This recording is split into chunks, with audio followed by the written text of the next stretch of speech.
So my question then, Dr. Valentine, is what made you go to those farmers? Because you went with the view or vision. You didn't have the regulators per se on your side, but you still went. You put yourself out there to learn something or to exchange something. So what made you do that?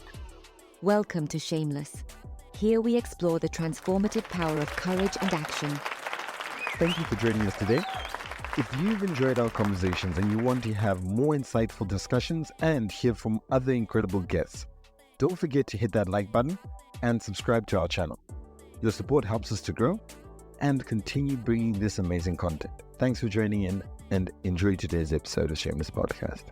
Dr. Valentine Obi is a distinguished figure in the realm of technology and entrepreneurship, recognized for his pivotal role in revolutionizing Africa's digital payment landscape. As the visionary founder and group CEO of eTransact Global, Dr. Obi has been at the forefront of delivering innovative electronic payment and mobile banking solutions across the continent. Dr. Obi has a list of accolades, and to name only but a few, he's been lauded in 2021 with the Lifetime Achievement Award at the 12th Beacon of ICT Distinguished Lecture Series, paying tribute to his seminal work in card, mobile, and digital payments across Africa. The Central Bank of Nigeria also recognized and honored his company with the Most Innovative Product of the Year, 2008.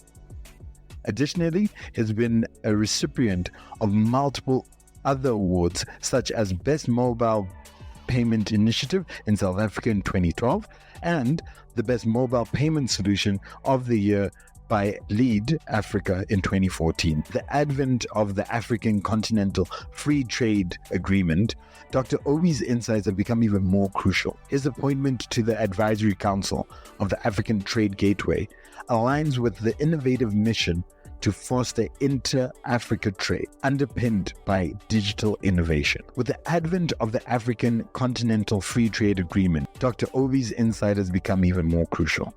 His appointment to the Advisory Council of the Africa Trade Gateway aligns with the innovative mission to foster intra-African trade, underpinned by digital innovation.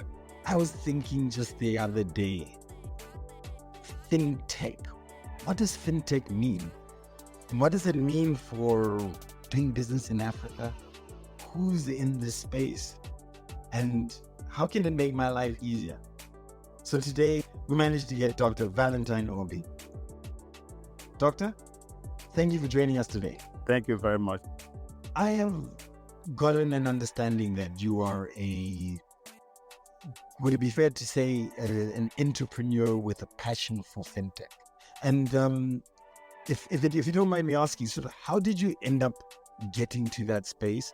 Why did you choose fintech? And maybe a little bit more about your company, eTransact. Okay. No, thank you very much. Like I said, it's a pleasure to be here this afternoon. I said about 20 years ago, and let me also correct something. Someone started 20, but there's no word called fintech. So, what was it called 20 years ago? Well, it just, payment transaction, payment system, fintech became a word that, all through them we began to describe what we were doing and different people. We started basically when there was no word called fintech, but we know we're doing things that had to do with technology, financial technology. So that's where I actually came, financial technology, fintech. And so we're providing technology bits to help, in banking, in financial management and stuff like that. So that's where it came from. Now, coming back to your question, what brought me into financial technology? One, living in Africa and living in a country like Nigeria, a country of about 200 million people today. Meanwhile, At that point in time, less than 10% of our population were banked. Everything you do in the society is always cash. You want to buy a car, you take a bag of cash to the car store, car dealer to buy. You want a house, you take a bag of cash to go and pay. Most of the time, there are checks in those days, but most people don't trust the checks because the check can bounce. That's the word. It can bounce. Bounce meaning that you don't get paid. So there was actually lack of trust. People believe so much in cash because cash is simple. I give you the cash, came over, we'll settle, and then you can buy your stuff and you go. So everything is cash-based, but it poses a lot more difficulty, a lot more challenges. What are some of the challenges? What we notice is even in our country, we notice that armed robbers or people are mugged in their homes because they know you have cash at home. Because they're not banking it, they know you have cash at home. So thieves will come to your house to rob you. People are mugged in different areas. But also one thing people don't understand is that it is too expensive. The cost of cash transaction is more expensive than doing it using technology. A simple example, in 2003, thereabout, when we did our first, basically looking at the cost of producing cash, we realized it will cost you around 4 naira to produce 1 naira note. How is that possible? Yeah, because of all the security things they have to put on the naira note to make sure it's not forged. Yes, people say forge it anyway, but the cost of doing all that, I bet it will cost you the same thing to do a 500 naira note, okay? So the issue is that the more cash you produce, the more you spend in doing that. Meanwhile, with electronic transaction, there's no cost there anymore. So that cost is already wiped out. Now, every single rand that you have, it costs the government some money to produce it. Now, because the money of production, but look at also the storage.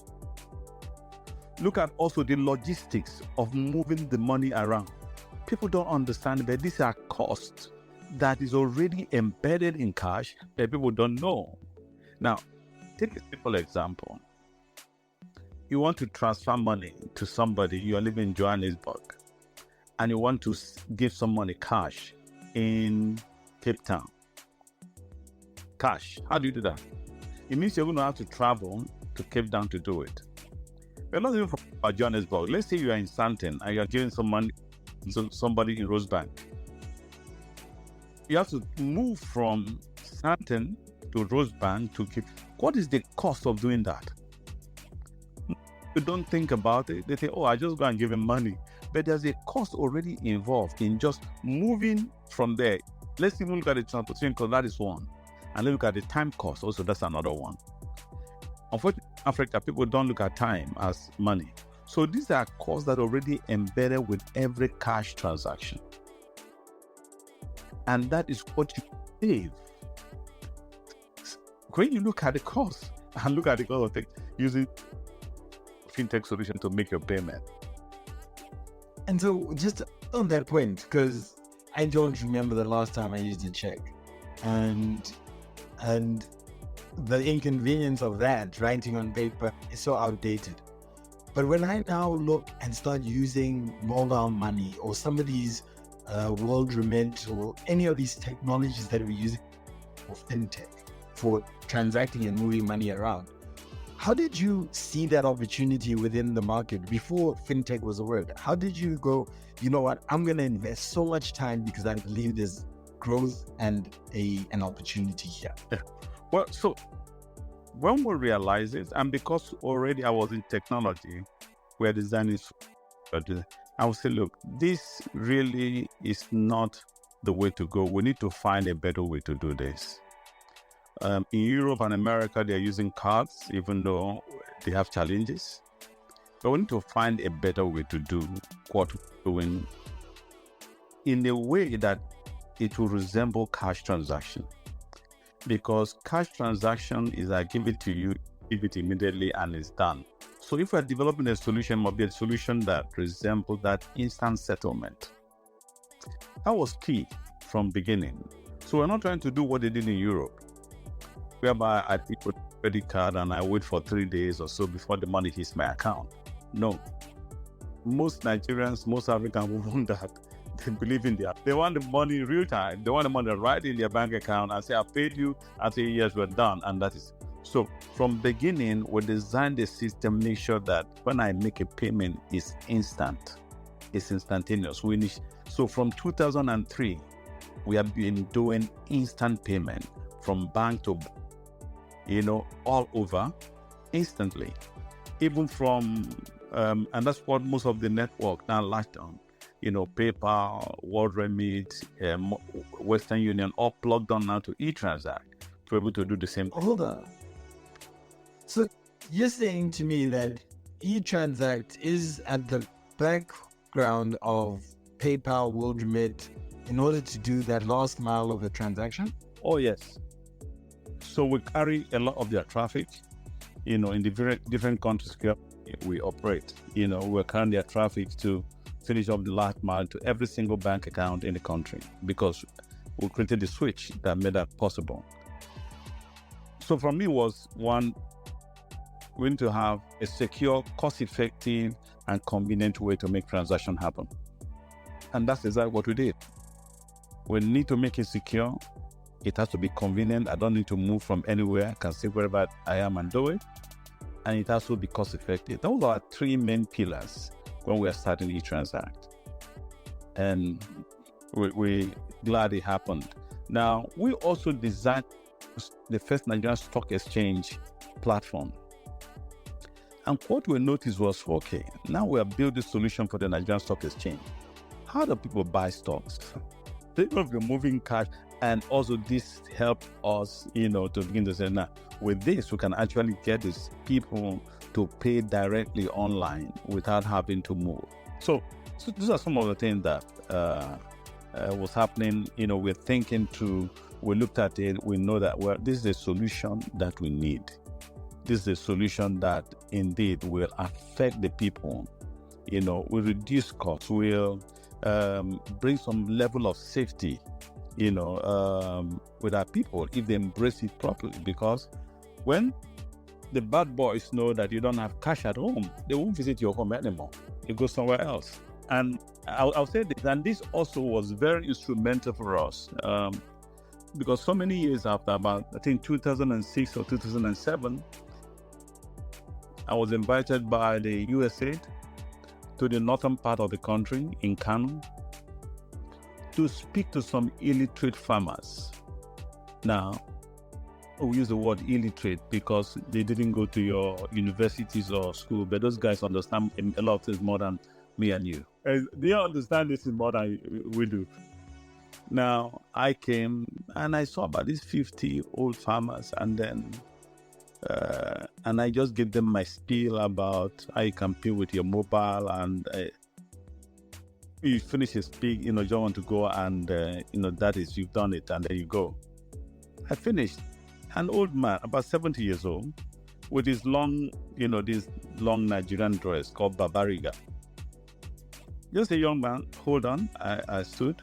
Then he put his hand inside his big pocket, brought out, then, that's a lot of money, 100,000 naira notes, okay? And gave to me and said I should put it in his phone. Whoa.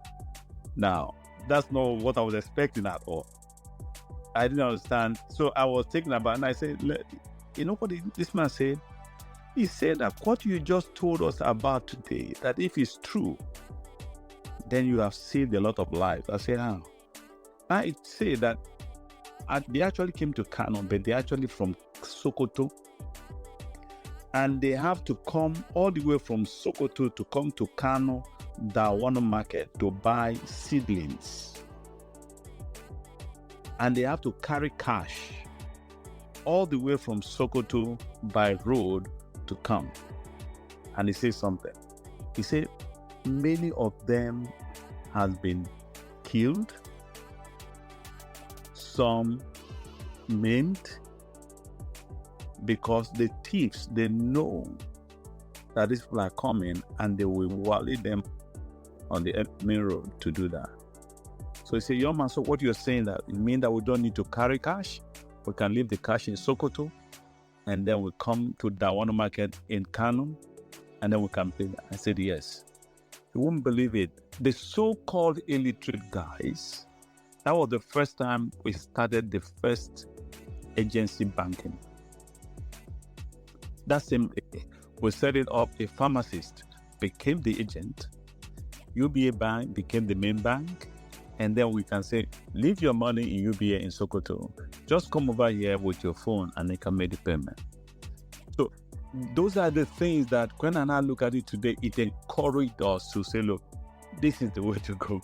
We need to look at more solutions that can affect it. And I have so many stories to tell. And so I can only imagine that story is beautiful because it's a direct view as to somebody's life being profoundly changed. Just, in fact, his life is saved actually, just by the fact that he's able to do this transaction and you add value to their life. But now I have a question about, you talked about, people don't touch checks, as well as the fact that, everything is cash. But at the same time, sometimes with technology, one of the biggest hurdles is trust as well. So how did you then overcome the idea of, we talk about digital wallets, we talk about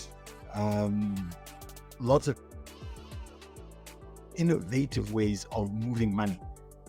If I've got only X amount of money, how do you then convince me that this is safe, this is right? Tune in next week for part 2 of this podcast episode.